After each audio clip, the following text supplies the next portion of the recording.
खाली पेटरे सकाळे गोलमरीच खाउछंती कि छोट छोट दाना किंतु देव चमकाइला भली फायदा। सकाळे खाली पेटरे गोलमरीच खाइबार फायदा जानिले पाद तळ माटी खसी पड़िबो। घरे तो आपण खाइबारे गोलमरीच निश्चय व्यवहार करिथिबे। आजिकाली आमर लाइफस्टाइल बदलिबा सहित आम शरीर रोग प्रतिरोधक शक्ति कमिबाकू लागिछि। सेही कारणरू अल्प किछि मौसम बदलिबा मात्रे आमको थंडा काश होई जाउछि। एही थंडा काश ज्वर को गोटे चुटकी रे ठीक करिबार उपाय आज आमे आपणको कहिबु। आपणको 4 रु 5 टी गोलमरीच हेमदस्तारी कोटी नेबार अछि।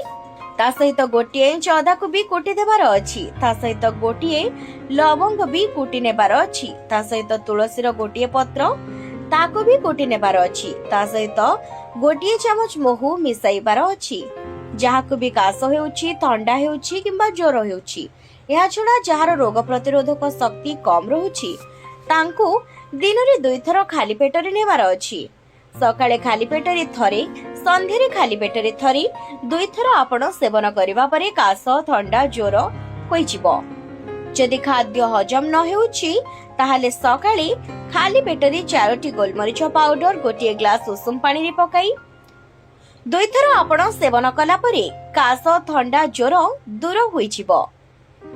जदि खाद्य हजम न हेउछि ताहाले सकाळे खाली पेटरे 4टी गोलमरीच पाउडर गोटे ग्लास उषुम पानी रे पकाई सेथिरे गोटे चमच महू मिसाई सेवन करंतु। देखिबे जीवन रे केबे भी पेट खराब हेबो नाही। जदि पुरुषंको काम करबाकू इच्छा होनी, थका लागुछि ताहाले 2 रु 3 गोलमरीच पाउडर सहित त्रिफला चूर्ण ओ 3 ग्राम अश्वगंधा पाउडर 3 ग्राम हल्का उषुम गोटे ग्लास रे मिसाई सकाळे खाली पेटरे सेवन करंतु। देखिबे 2 दिन भितरे थकापण कमजोर दूर होई जिवो। जदि पाटी रे पायरिया अछि, दांत रे जंत्रणा हेउछि ताहाले 2 रु 3टी गोलमरीच को गुंड करी शिलपतारे सेथिरे गोटे लवंग गुंड करंतु। तापरे ओस्त गछर क्षीर टिके गोटे तुलारे आनंतु।